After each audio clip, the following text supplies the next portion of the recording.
Para entender as estratégias aplicadas nessa guerra, é preciso ter em mente que a Rússia já vem calculando uma ação militar há muitos anos, com articulações muito mais intensas nesses últimos meses. As tropas russas foram posicionadas aos poucos em diversos pontos da fronteira ucraniana. Até dezembro do ano passado, elas se concentravam principalmente mais ao leste, dentro do território russo e na área ucraniana dominada pelos separatistas, e também ao sul, na Crimeia, região anexada pela Rússia em 2014. A partir de janeiro, as tropas foram reforçadas e se posicionaram com mais robustez ao norte, chegando até Belarus, um país aliado à Rússia. Em fevereiro, mais reforço. Os americanos estimam que às vésperas do ataque, havia cerca de 190 mil soldados russos cercando a região. Foi aí que começou a chamar a atenção do governo americano e dos governos europeus. Uma quantidade muito grande, muito acima de todos os outros exercícios militares que eles já tinham feito. Imagens feitas por satélite revelam a movimentação do arsenal russo. Você vê agora o antes e depois, em Pogonovo, na Rússia, e em Zovozernoi, na Crimeia. Mas os conflitos, de fato, começaram nesta última quinta-feira, quando os relógios ainda marcavam madrugada na Ucrânia. A Rússia deu início a uma grande operação militar com ataques múltiplos em diferentes partes da fronteira. Além do avanço por terra, as tropas invadiram a Ucrânia por meio do Mar Negro e do Mar de Azov, uma importante rota comercial da região. Também foram registrados, já neste primeiro momento, vários ataques aéreos. E o resultado de toda essa força bélica foi o bombardeamento de dezenas de cidades ucranianas. Além do professor Gunter Hutzit, o Fantástico também ouviu 2 especialistas em estratégia militar da Escola de Comando e Estado-Maior do Exército. Eles nos explicam detalhes das ações russas, como, por exemplo, essas ofensivas simultâneas. A doutrina russa prescreve que os esforços são por vários eixos, ou seja, por vários pontos, no caso da fronteira ucraniana. É para pegar justamente o oponente desprevenido, tentar desnortear, tentar dificultar ao máximo a capacidade de reação do inimigo. O objetivo da Rússia nessas primeiras horas de operação foi tomar controle da infraestrutura ucraniana. Centros de fornecimento de energia, água, suprimento, munição, eles buscam justamente destruir e minar essas capacidades ucranianas que naturalmente vão favorecer a ofensiva russa. Eles nos explicam por que os ataques aéreos estão entre as primeiras cenas dessa guerra. Essa campanha aérea ela precede a operação na medida em que os dois países ali tentam obter ali ou a supremacia ou a superioridade aérea naquele momento da operação. Você tem que ter uma capacidade de controlar o espaço aéreo para que o teu inimigo não te ataque.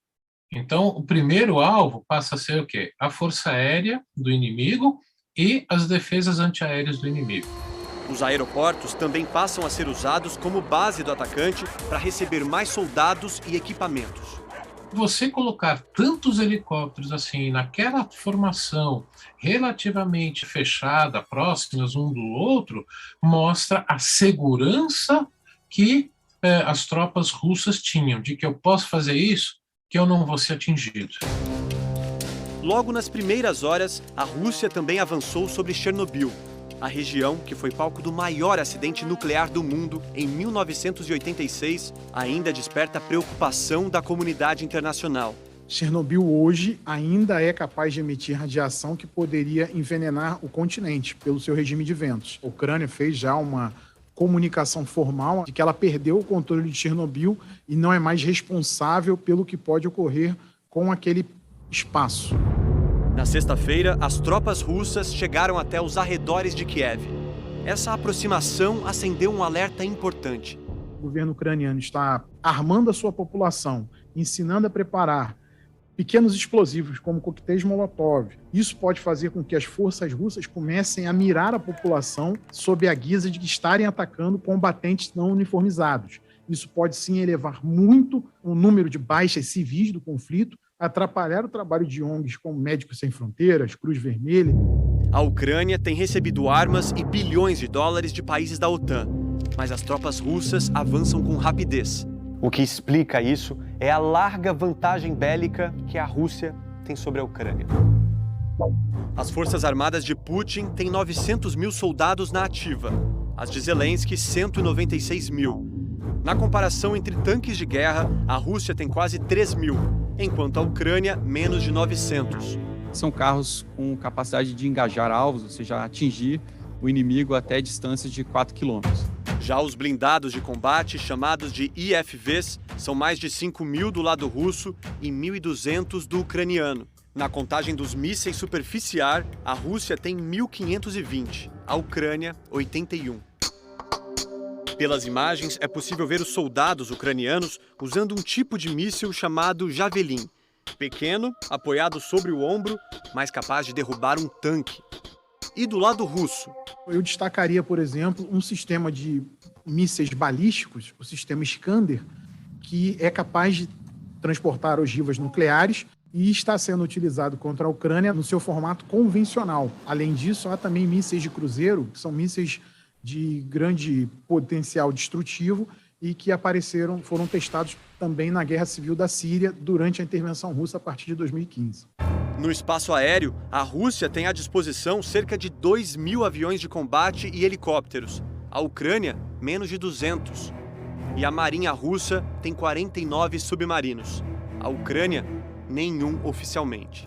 A Rússia ainda tem à disposição mais de 6.000 ogivas nucleares, mais que os Estados Unidos, segundo a organização ICAN, vencedora do Prêmio Nobel da Paz. Hoje, Vladimir Putin deu ordem para que os militares posicionem as armas nucleares em alerta grave, como resposta às declarações de membros da OTAN. Outra faceta preocupante desse conflito, segundo os analistas, é a guerra cibernética, que começa a emergir entre Rússia e Ucrânia. Seria a capacidade de afetar os sinais de trânsito de uma cidade, a transmissão e distribuição de energia, as redes bancárias, a pessoa não conseguiria mais ver seu saldo. Do ponto de vista estratégico, quais devem ser os próximos passos de Putin? O único que sabe isso é o presidente Vladimir Putin. Nem os assessores mais próximos dele sabiam exatamente o que ele queria. Então, esses são os passos que a gente pode observar. A Rússia pressionando para tentar derrubar o governo e assegurar um controle maior da Ucrânia, e a Ucrânia tentando resistir ao máximo, impor custos para fazer com que a comunidade internacional isole a Rússia. Estamos imersos aí nessa zona cinzenta que é o combate.